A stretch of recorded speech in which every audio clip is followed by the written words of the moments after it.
Bom, eu sou formado em propaganda e marketing, tenho uma pós em administração, sou mestre em administração, tive uma carreira dentro de organizações não governamentais, as famosas ONGs, em grandes empresas como a Nestlé, Philips e outras empresas mais. E nessa vivência toda, esse espírito empreendedor de a gente querer fazer as coisas, de desenvolver coisas, é muito forte em mim. E isso sempre foi, assim, eu fui perdendo um pouco de cabelo por isso, né? Vocês viram que já perdi bastante cabelo. Então isso faz com que a gente aprenda algumas coisas mais, tá? E basicamente se baseia em planejamento, tá? Tudo bem, gente, meu nome é Eric, eu tenho uma trajetória um pouco diferente da do Marcos, né? Então, eu na verdade sou músico, sou formado em música pela USP, e pelas trajetórias da vida e pelo empreendedorismo também que nos leva e que nos move, caminhando para outros lados profissionais. Fui trabalhando também na área de gestão de projetos, depois fiz um MBA, resolvi fazer uma especialização em análise financeira. Então, para uma pessoa que tem uma trajetória, começa como músico, depois faz uma especialização financeira, as pessoas sempre olham, mas o que esse sujeito está falando sobre gestão, né? Mas na verdade, um pouco da nossa experiência, tanto a minha quanto a do Marcos, ela vem de uma experiência de trabalhar com empreendedores, trabalhar junto deles para tentar fazer os negócios deles darem certo. Eu acho que essa é uma diferença que eu vi bastante quando às vezes eu estava numa aula de MBA, numa academia, que a gente falava de uma realidade de uma grande empresa, e depois você caía na realidade do pequeno empresário, do cara que está ali fazendo o negócio acontecer no dia a dia, né? Então a gente também, ao mesmo tempo, a gente entende muito do que a Sanai fala, de que não tenho tempo para fazer, não tenho tempo para planejar, mas eu sei realmente a importância e pude ver a diferença que faz a gente pensar um pouquinho no próprio negócio, pensar um pouquinho na própria vida, pensar em como é que a gente vai atingir esses objetivos, né? Bom, então como eu disse para vocês, como eu sou músico, então eu vou começar a palestra, na verdade, com música. Acho que é a maneira mais interessante, se vocês prometerem não dormir. Vocês prometem? Prestem atenção neste trecho aqui.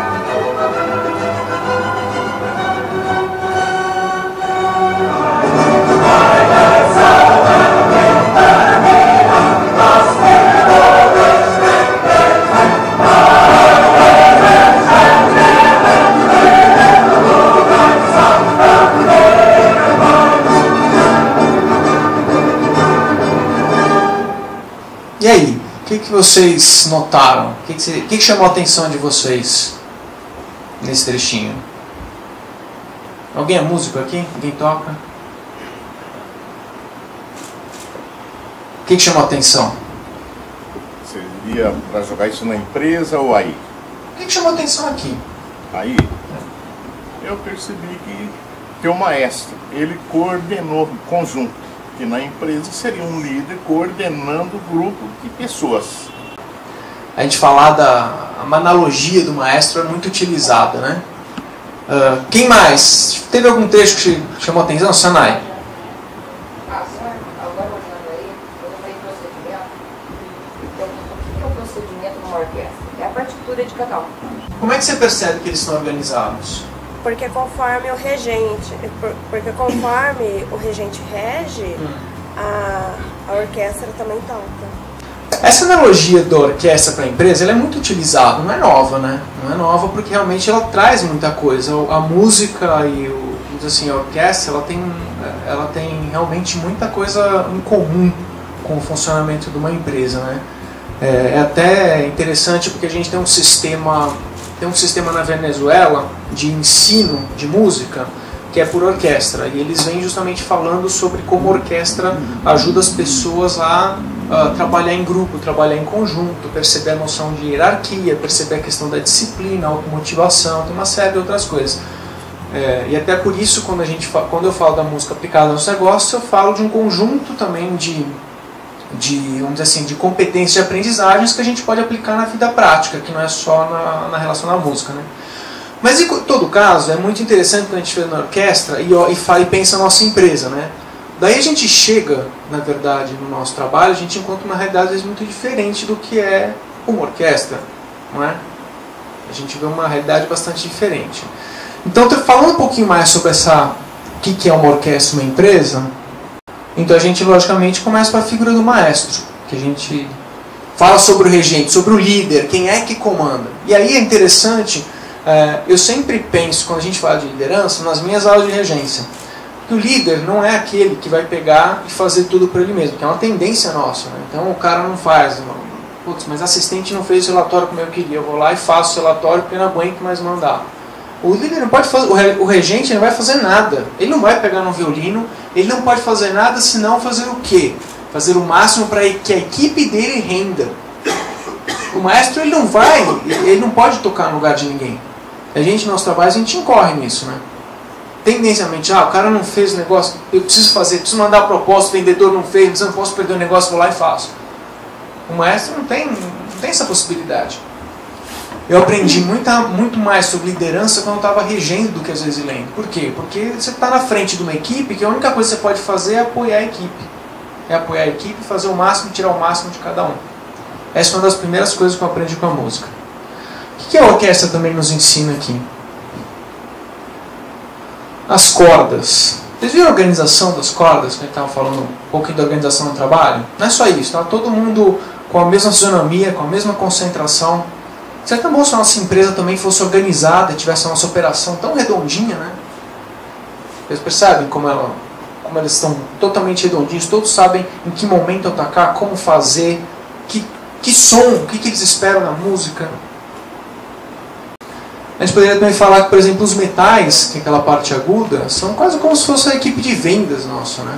A equipe de vendas, ela anuncia, né? É ela que também dá uma cara para a orquestra, dá um brilho diferente, enquanto os violinos eles continuam ali fazendo a música organizadamente o tempo inteiro, né? E por último, você tem uma outra parte da orquestra que é pouco notada, que é a percussão. Pouca gente nota a percussão na orquestra, não é? Pouca gente percebe o valor que tem a percussão. Mas será que isso não é igual, por exemplo, ao departamento administrativo que a gente tem dentro de uma empresa? Aquela pessoa que fica lá emitindo nota, fica fazendo os pagamentos, que muitas vezes ela é relegado, às vezes até o nosso próprio, vamos dizer assim, o pessoal que cuida da organização do escritório, que a gente nem percebe, só que se você tira, faz uma falta tremenda. Todo mundo gosta de pensar o quê? Nas cordas, nos metais, porque é mais bonito, é mais poético, né? Mas a verdade é que sem a percussão não anda. A orquestra, ela ensina muita coisa, porque ela ensina que cada um tem o seu papel lá dentro.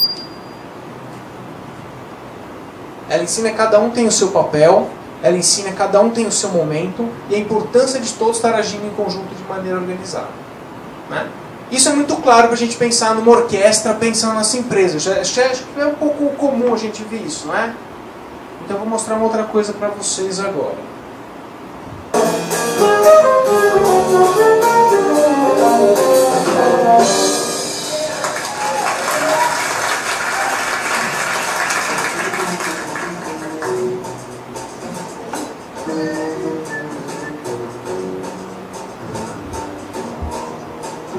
Muito bem, isso aqui é um pequeno trecho de um quinteto de jazz. Quais vocês acham que são as diferenças desse quinteto de jazz para aquela grande orquestra? Além, logicamente, do tamanho do número dos músicos. Parece caótico para vocês? Essa tem improviso, né? Tem improviso. Bastante improviso. De fato, tem bastante improviso. Mas o grande ponto central do jazz é porque ele brinca com uma história que é a democracia e o improviso, só que dentro de uma ordem. Por quê? Na orquestra, como bem a Sana explicou, você tem as partituras, você já tem todos os instrumentos feitos, não é? A importância de você escrever a música é justamente porque se você algum dia quiser passar essa música para alguém, a única forma é a partitura. Assim como se a gente um dia quiser ensinar alguém, é bom a gente escrever o processo. Por quê? Se você não escrever o processo, vai ficar na sua cabeça, amanhã você deu um resfriado, não pode ensinar ninguém, acabou. Perdeu-se todo o conhecimento que você adquiriu durante anos trabalhando na sua empresa. Na música, isso é um fato. Se você não escreve, ninguém consegue tocar música. No jazz, o que acontece é, você tem uma ordem. Todos os músicos, vocês percebem, primeiro, eles têm um eixo sistemático, todos eles estão andando em conjunto e todos eles têm um espaço para improviso. Então, quando a gente fala isso, é meio estranho. Você fala, mas você não está falando que a empresa tem que ser organizada? Que ela tem que ser tudo certinho, todos têm que estar tocando junto? Eu falo assim, mas a gente está numa pequena empresa, não é? A gente está, às vezes, a gente tem uma visão de que vai chegar na nossa empresa e tem uma grande orquestra, todos vestindo de smoke, e a gente chega na nossa empresa e percebe que as pessoas têm que ter múltiplas funções, às vezes. Você não vai ter só uma sessão de corda, você não vai ter só um cara para trocar trompa. A nossa empresa é pequena, a gente precisa dar conta das coisas. E outra coisa, o mercado é dinâmico. Você precisa se adequar, você precisa improvisar, às vezes você precisa criar novas situações. Eu prefiro muito mais a analogia de um quinteto de jazz. Por quê? Porque todos eles estão no mesmo princípio, todos eles sabem para onde vai, mas cada um tem o seu espaço dentro da empresa. Cada um tem o seu momento de improvisar e eles sabem o quê? Se adequar. Eles escutam muito o que está acontecendo à sua volta. Na nossa empresa acontece um pouco disso também. Quantas vezes a gente está na nossa empresa, justamente a gente não tem que responder rápido a um cliente, fazer uma proposta de maneira diferente. É preciso improviso, não é? Só que se a gente fizer esse improviso sem saber o que a gente está esperando no futuro, qual que é o risco? O risco é a gente fazer qualquer coisa. É um risco muito maior fazer, vamos dizer assim, qualquer coisa nesse tipo de situação. Mas todos os músicos, quando eles começam a música, eles já sabem onde eles vão parar. Porque eles são planejados. Até o improviso é planejado. Eles sabem o tamanho do improviso. Eles sabem quanto eles podem improvisar e quanto eles não podem. Essa história de que o improviso tem que ser caótico é até a página 2. É outro mito, gente. Para você criar, você precisa condicionar, você precisa planejar a maneira que você vai criar, porque senão você fica também... fica uma coisa sem sentido. Até para você pensar nesse aspecto de criação, você precisa ter um certo planejamento. Então, a música, ela tem um monte de coisas que ela ensina pra gente. Ela ensina pra gente o quê? Primeiro, a importância da hierarquia, a importância de você trabalhar em conjunto, a importância de você dosar essa questão da criatividade com o próprio processo de planejamento. E o que eu acho que é mais importante é, como a mesma Sonai falou, a partitura é uma guia mestra do que eles estão fazendo. Todos eles têm a partitura e sabem para onde está indo. E o que a gente está falando aqui hoje é um pouco de que guia é essa que a gente vai ter que fazer para a nossa empresa. Qual é a partitura que a gente quer construir para a nossa empresa? O que a gente quer construir para ela? E agora eu vou desafiar vocês. Todo mundo tem um bloquinho, uma caneta, muito bonitinha aqui, oferecida.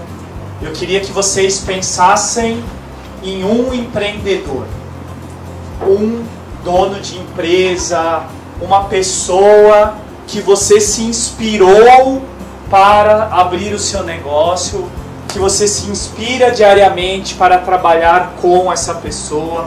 Eu queria que vocês escrevessem o nome dessa pessoa no caderno, pensem separadamente, sozinhos. Vou dar 30 segundos para vocês escreverem o nome dessa pessoa que vocês admiram, que acham que é um ótimo empreendedor. Pode ser de grande empresa, pode ser da loja vizinha, pode ser o seu amigo, pode ser o seu pai. Enfim, coloquem o nome de uma pessoa no caderno daquele que vocês acham interessante. Quem tiver papel, pensa na cabeça para poder fazer. Quem tiver papel, escreva para concretizar esse empreendedor que você admira.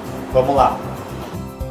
Então agora, com o seu colega ao lado, explique para ele quem é esse empreendedor que te inspira tanto e o porquê você escolheu ele.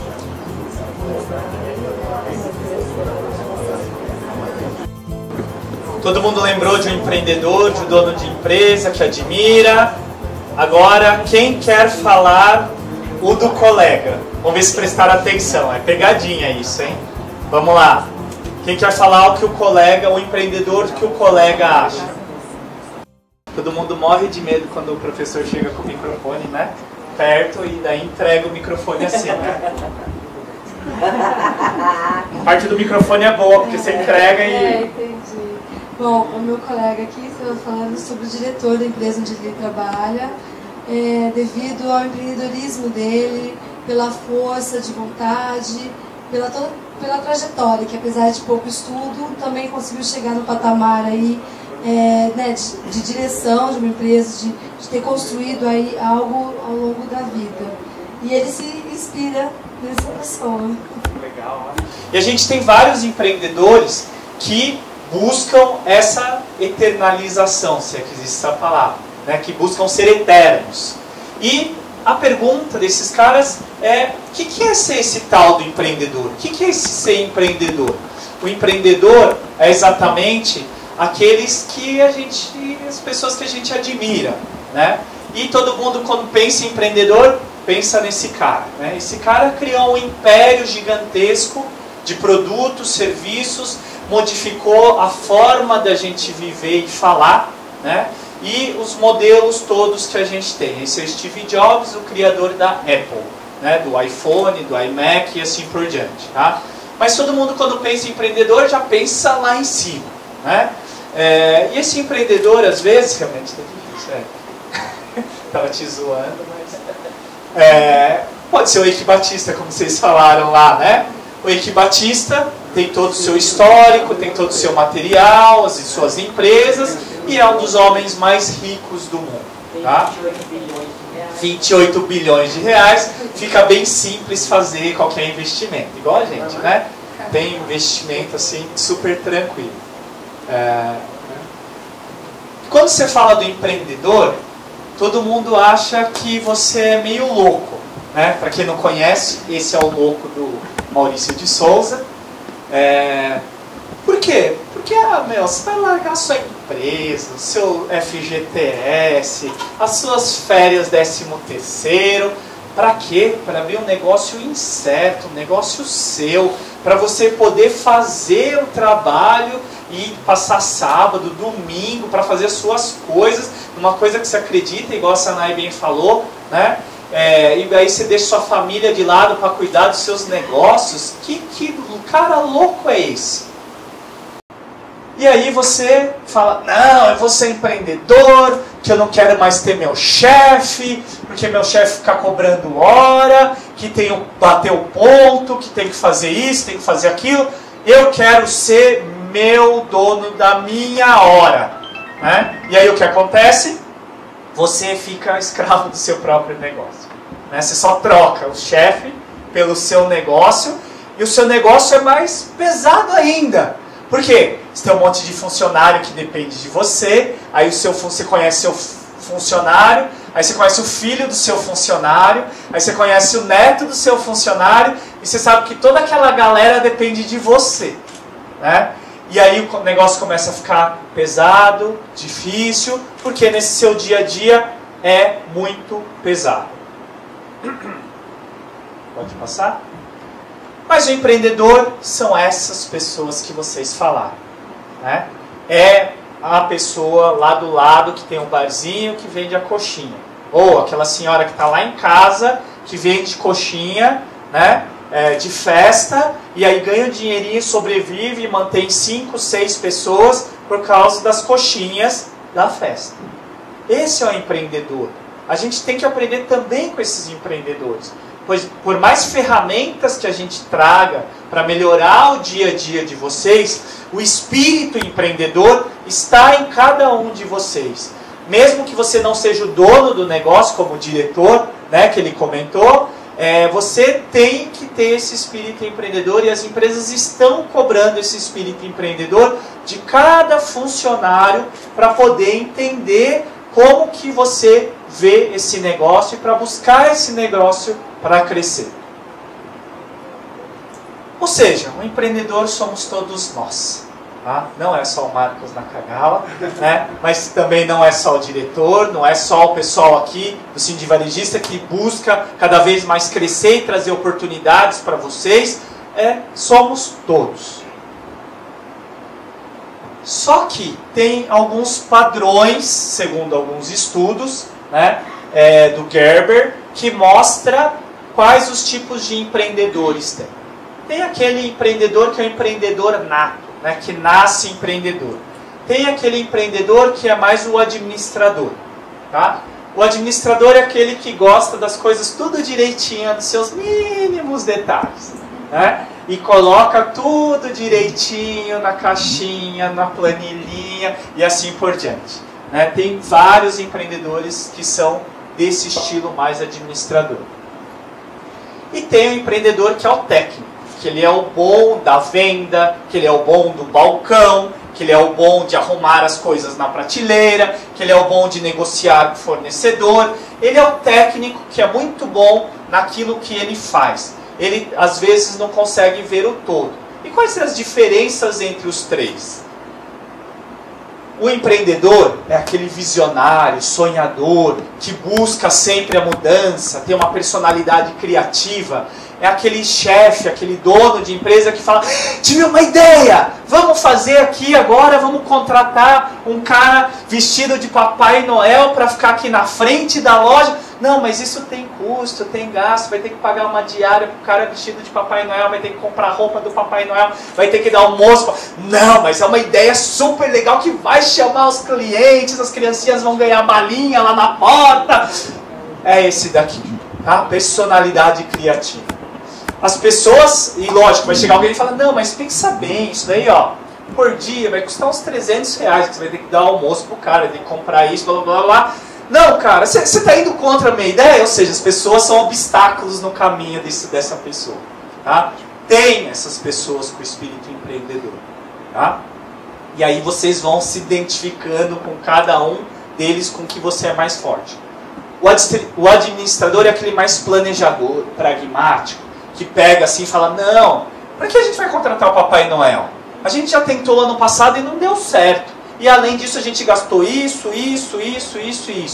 Vamos fazer uma campanhazinha aqui de Natal mais, vamos enfeitar a frente, pôr umas luzinhas e tá bom. É o suficiente. Né? Vive no passado, se apega ao status, e aí ele sempre está treinado para ver problema. Não, porque o Papai Noel deu errado. Não é que deu errado. Né? Não.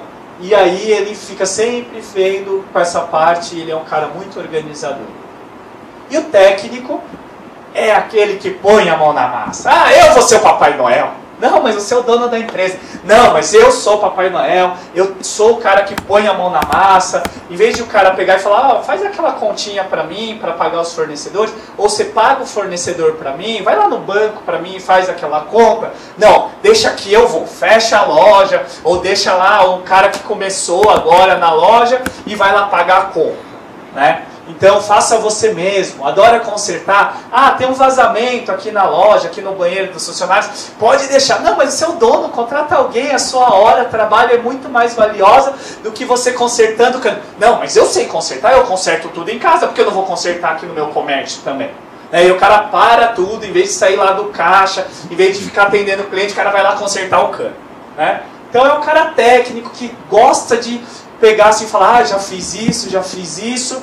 E é feliz trabalhando no seu modo de fazer. Marcos, mas espera aí, você contou. O que você quer dizer com isso? Quer dizer que o Gerber colocou e fez uma pesquisa com muitas pessoas e meio que enquadrou essas pessoas nesses padrões de personalidade. Ah, então quer dizer que toda vez vai ter uma pessoa que ela é só empreendedora, só administradora e só técnica. Não. Todo mundo vai ter um pouquinho de cada coisa nas suas competências, nas suas habilidades e assim por diante. O que vai fazer é que um deles sempre vai se destacar. Ah, mas qual que é o melhor para ser varejista? Qual que é o melhor para ter um comércio? Para ser um empreendedor como o tio de vocês, né? Meu avô. Seu avô, o avô de vocês. Como que é o melhor? Qual competência que ele tinha? Vocês já conseguiram identificar quais deles ele tinha mais forte? um deles vai ser mais forte. E aí o que você faz com o restante? Que você não é muito bom? Busca alguém muito próximo a você, ou busca um funcionário que seja bom em algumas coisas dessas.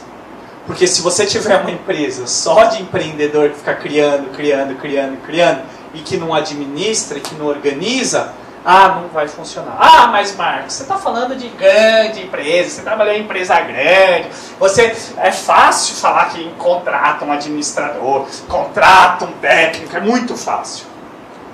Não estou falando isso. Se você é sozinho, se você tem uma pessoa, duas, treina essas outras pessoas para ter essas outras competências. Porque a empresa ideal é a empresa que tem pelo menos 3 personalidades ou uma pessoa com as personalidades desse daqui. Então uma empresa precisa ter 3 pessoas? Bom, você não está entendendo a palestra. Então é melhor tomar um cafezinho lá fora. A ideia é que você tenha ou perceba que em alguns momentos você tem que ser empreendedor, em alguns momentos você tem que ser administrador, e em alguns momentos você tem que ser técnico. E aí você tem que falar com o contador, e aí você tem que entregar os documentos para o contador, e aí você tem que fazer toda aquela burocracia, porque você às vezes tem que administrar também. Tudo bem? Está fazendo sentido para todo mundo? Ok? Por quê? Porque a gente não vive só de sonhos, certo? Esse sonho está bem apetitoso, inclusive.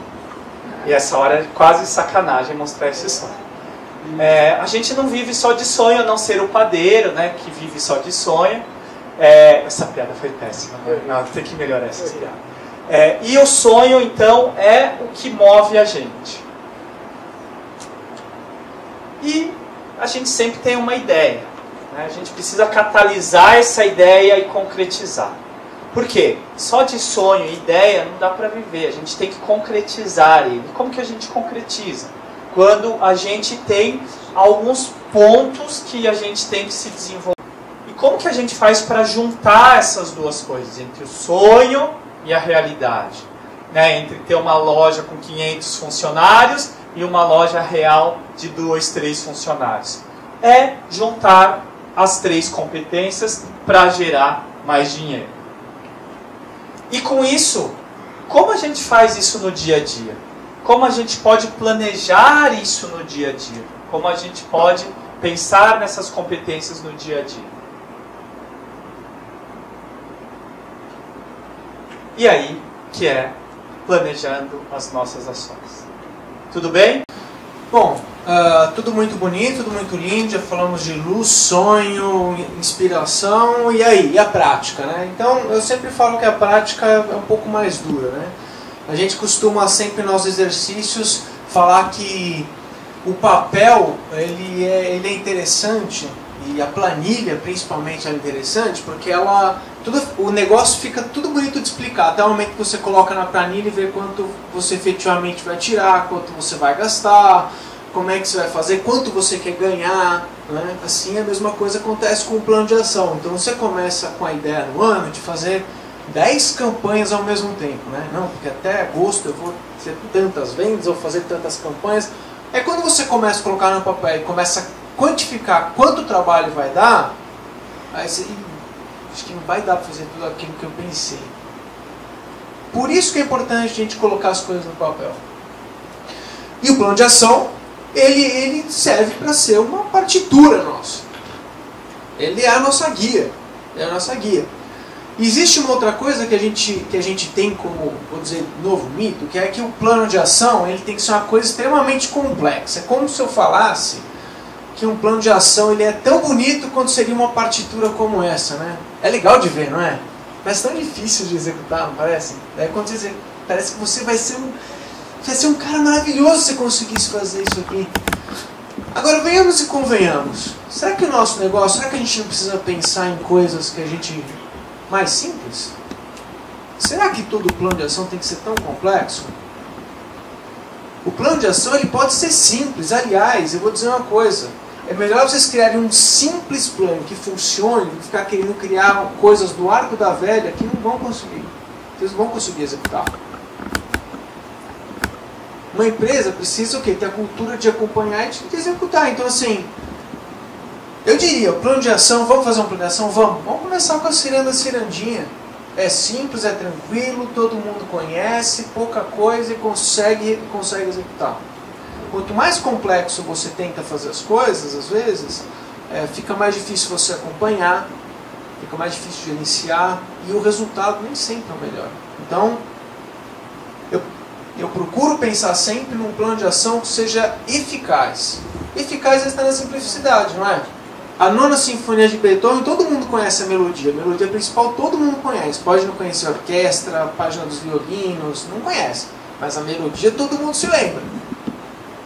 Então, se você pensar bem, nosso plano de ação ele tem que ser, pode ser simples e tem que representar essa simplicidade, né?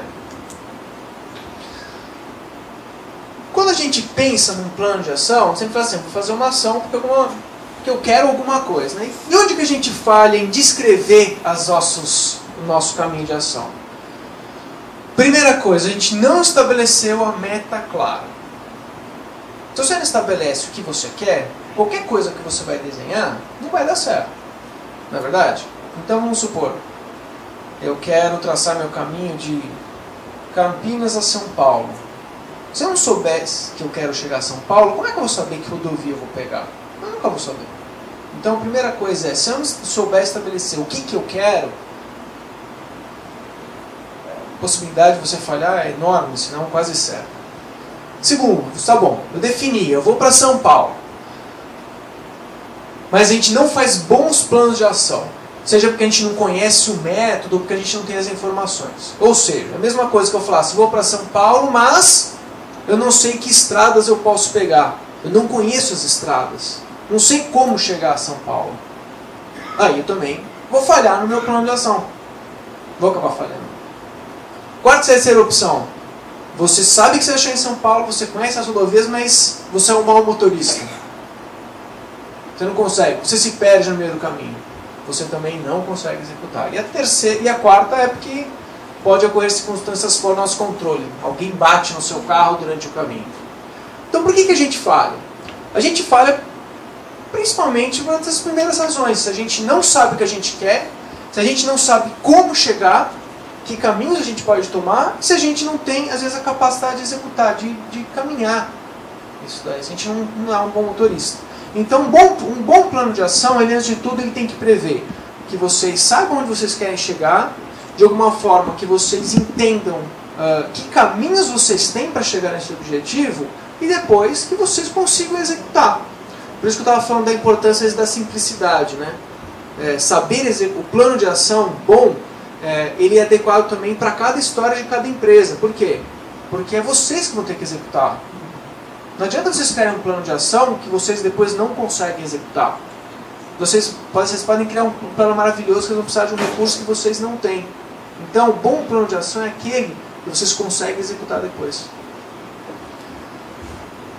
E as metas, para a gente falar sobre onde a gente quer chegar, é um pouquinho que eu falei da questão da planilha. É isso. Se a gente não chegar em alguma coisa tangível, fica difícil estabelecer uma meta. Você precisa entregar a meta com valores, com números, com entregas, prazos físicos, né? Então a gente às vezes não quer se comprometer com a meta, né? Então vamos supor que a gente está no comércio e assim, eu vou precisar de uma meta de vendas, vou precisar faturar 10 mil reais nessas 20 mil reais por mês. Em junho, eu estou começando meu negócio agora, então em junho eu vou ter que faturar 20 mil reais por mês. As pessoas não querem comprometer, elas querem só falar assim, vou aumentar minhas vendas. Aumentar vendas não significa nada, porque você não sabe onde você quer chegar. Se você coloca, eu quero aumentar minhas vendas em 50%, eu quero que a minha receita da loja chegue a 50 mil reais em determinado produto, você consegue qualificar. Eu quero que no mês de agosto tenha tanto de receita. Isso você consegue acompanhar. Eu quero eu quero ter um resultado da minha campanha do Dia das Mães que aumente minhas vendas em 20%.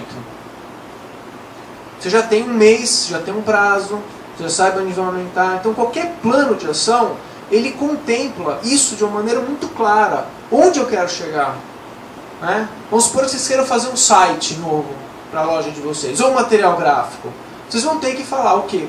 Qual é o objetivo de vocês? Quando que vocês vão entregar? Qual que é a entrega física? Se vocês não souberem, sabe, identificar o que é isso, fica muito difícil para vocês depois até saberem se vocês fizeram certo ou não fizeram.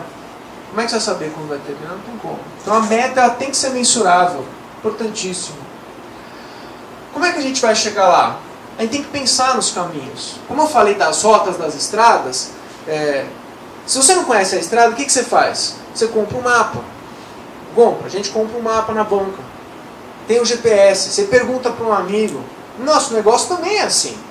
A gente tem que comprar livros. Tem que conversar com amigo. Conversa com pessoas.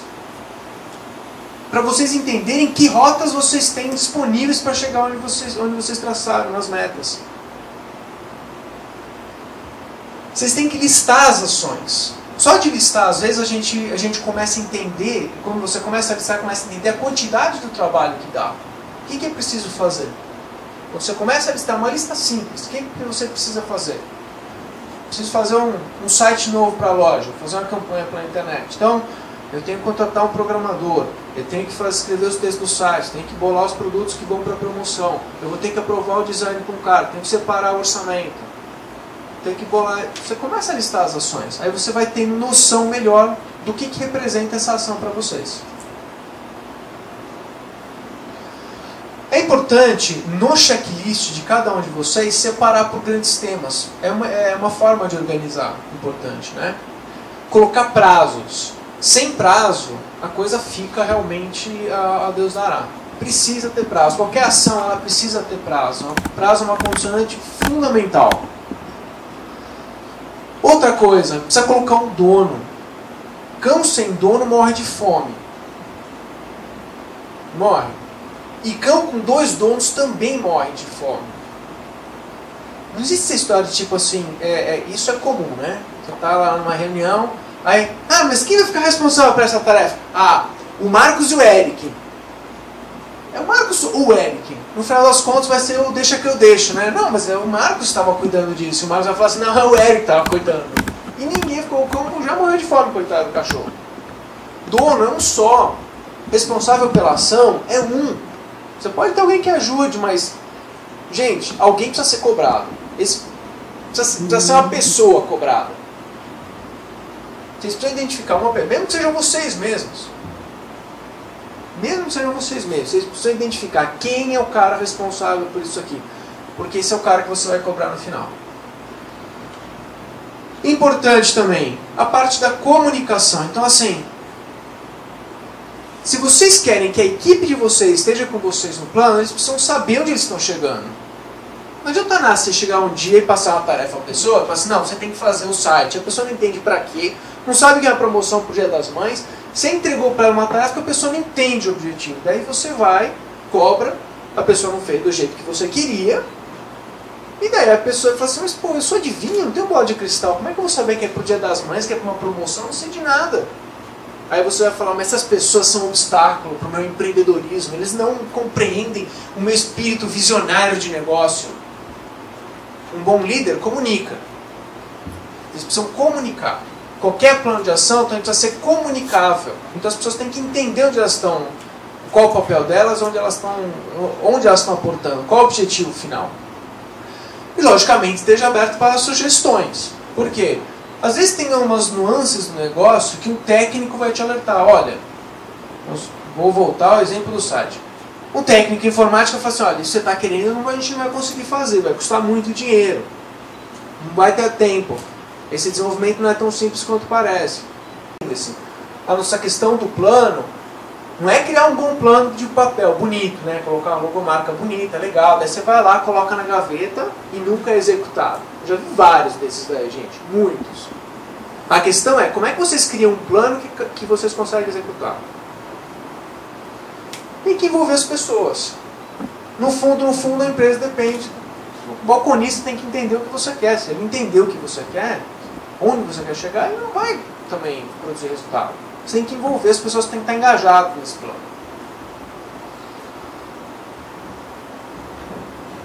Acompanhamento. Então, tão importante quando você poder definir essa questão de planejamento é vocês poderem estabelecer formas de vocês acompanharem e ver se isso aí está sendo cumprido.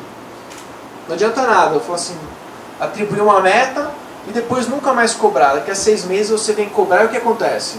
Não foi feito. Mas por que não foi feito? Aí vem uma briga generalizada. Não era mais fácil você, no primeiro mês, sentar-se com a pessoa e ver se estava tendo problema? Não seria mais fácil? É muito mais fácil. Tem que estabelecer alguns vamos dizer assim, alguma forma de acompanhamento e pontos de controle. Às vezes tem problemas que vocês não perceberam no começo. Então vocês vão ter que planejar, tem que fazer algumas adequações. E as entregas têm que ser sempre também em números e valores. Quem trabalha com venda sabe como é isso daí. A entrega é quanto vendeu, quantas visitas fez no dia, quantas propostas estão na rua. Mas a mesma coisa pode ser estabelecida em todos os departamentos da empresa. E principalmente, vocês têm que comemorar as vitórias depois do plano. Tem que comemorar as vitórias, tem que dividir, compartilhar os problemas, que no fundo, está todo mundo na mesma empresa, está todo mundo no mesmo barco. Todo mundo está comprando essa história da empresa do crescimento. Porque no fundo, as pessoas que estão com você dependem do sucesso da empresa. Se a sua empresa não tiver sucesso, vocês falam obrigado, tchau, pode ir para casa, não precisamos mais de você. No fundo, as pessoas têm que estar sendo incorporadas nesse projeto. E vocês têm que comemorar com elas também o sucesso desse plano.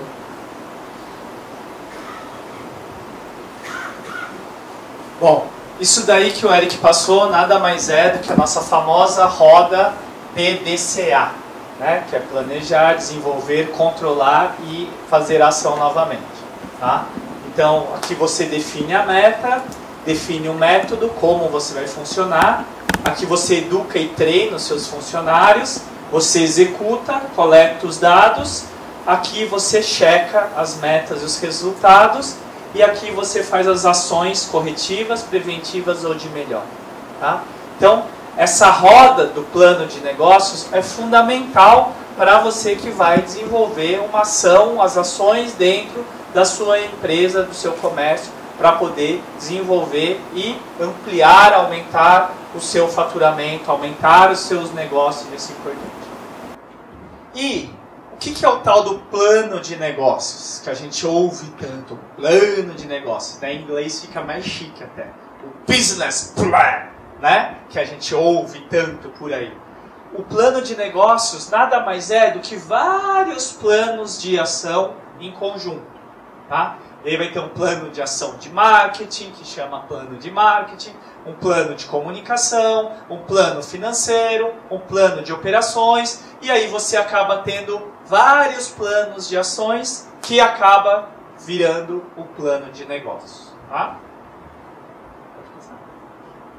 E aqui tem a descrição, que é exatamente aquela partitura, né, que o Eric colocou, um pouco mais complexa, aonde os vários sets de instrumentos, né, cordas, os metais, as pessoas dentro da sua empresa ou dentro do próprio improviso, né, que apesar do improviso tem essa parte da partitura, é um documento que descreve por escrito os objetivos de um negócio e esses passos, que são os planos de negócio, devem ser alcançados. Um plano de negócio permite identificar e diminuir os erros, os prováveis erros que deva ter dentro desse caminhar, dentro dessa estrada até São Paulo, que o Eric bem colocou.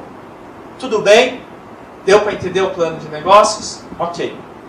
Bom, na verdade, tudo isso que a gente vem colocando aqui é um pedaço de um projeto, né, que a gente tem desenvolvido e, lógico, que até na outra palestra que a gente deu aqui, dá um gostinho de, nossa, mas como que a gente faz isso operacionalmente? Como a gente faz isso no dia a dia? Como que a gente consegue colocar isso em prática?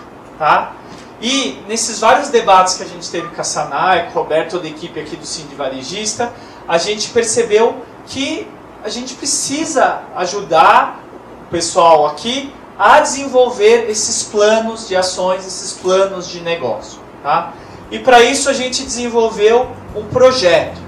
Um projeto onde a gente, em conjunto, vai desenvolver alguns conhecimentos, como esses que a gente passou por aqui hoje, e fazer o mão na massa, tá? Bom, obrigado então.